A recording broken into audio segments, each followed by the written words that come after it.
ये जो यात्रा है जीवन की वो बी से लेकर डी तक की यात्रा है। बी का मतलब है बर्थ और डी का मतलब है डेथ, जन्म और मृत्यु।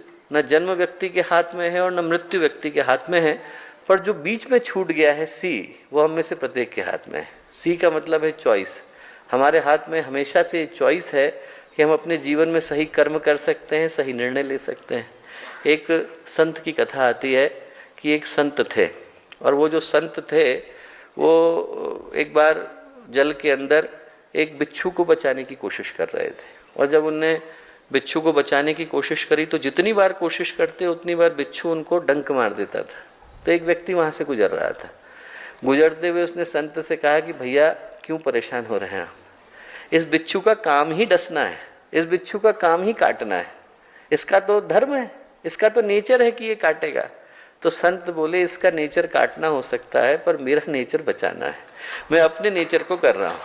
हमारे पास ये संभावना सदा सुरक्षित रहती है कि जीवन में कितना भी कठिन समय आए, जीवन में कितनी भी विषम परिस्थितियां आए, जीवन में कितनी भी विभत्स परिस्थिति बने, पर उन परिस्थितियों के मध्य में हम लोग अपने जीवन की दिशा को सही कर सकते हैं।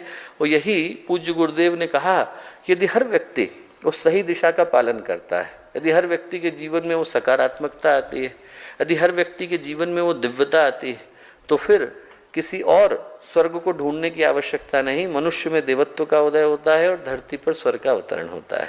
और जिस देवता की कल्पना पूज्य गुरुदेव ने दी वो बड़ी आसान दी।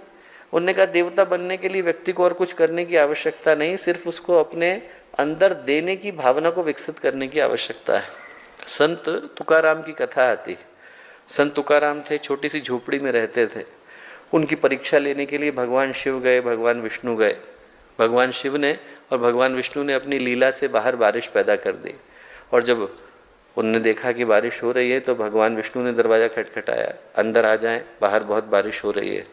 तो तुकाराम बोले कि आ जाइए, पर हमारी झोपड़ी बहुत छोटी है, इसमें एक व्यक्ति लेट सकता है और दो बैठ सकते हैं, आपको बैठने में तकलीफ नहीं है तो अंदर आ जाइए।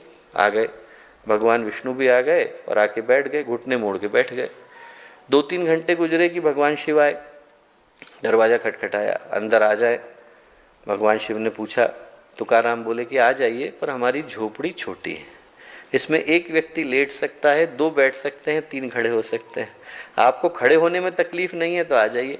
आ गए, 2-3 घंटे गुजरे, सुबह का सूरज निकला तो भगवान शिव ने, भगवान विष्णु ने अपने असली स्वरूप को प्रकट किया और तुकाराम से बोले कि तुकाराम हमारी दृष्टि में तुम देवता हो। तुकाराम बोले कि साहब मैं कैसा देवता, मेरी तो झोपड़ी बहुत छोटी है। भगवान बोले झोपड़ी छोटी है पर दिल बहुत बड़ा है। बोले जिसका दिल बड़ा होता है वो देवता हो जाता है। गुरुदेव ने सिद्धांत दिया कि दिल बड़ा हर कोई कर सकता है।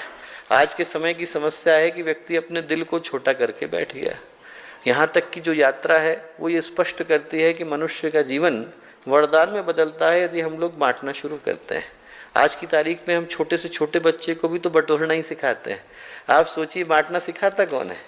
यदि छोटे बच्चे में और बड़े में आप अंतर देखना चाहें तो आप पाएंगे कि छोटे बच्चे के लिए तो छोटी चीज भी खुशी का कारण बन जाती है। एक टॉफी का रैपर दिखा दीजिए, खुश हो जाएगा। थोड़ा मुंह पर आप फूंक दीजिए, खुश हो जाएगा। गाना गा दीजिए, खुश हो जाएगा। और बड़े व्यक्ति के लिए बड़ी चीज भी शिकायत का कारण बन जाती है। वो 4-5 वर्ष पहले की घटना है कि माता पिता ने अपनी सारी सेविंग लेकर बच्चे के लिए वो जगुआर खरीदी और खरीद के दी। उसने क्या किया, सीधे ले जाकर के यमुनानगर की नहर में डाल दिया। क्यों? क्योंकि उसको बेंटली चाहिए थी। अब आप सोचिए कि व्यक्ति के पास सब कुछ आ जाने के बाद उतनी ही शिकायतें आ जाती हैं। इंसान का दिल छोटा हो गया, और ऐसी स्थिति में जब दिल बड़ा होता है, संवेदनाएं खुलती हैं, भावनाएं व्यक्ति की विशाल होती हैं, तो इंसान के अंदर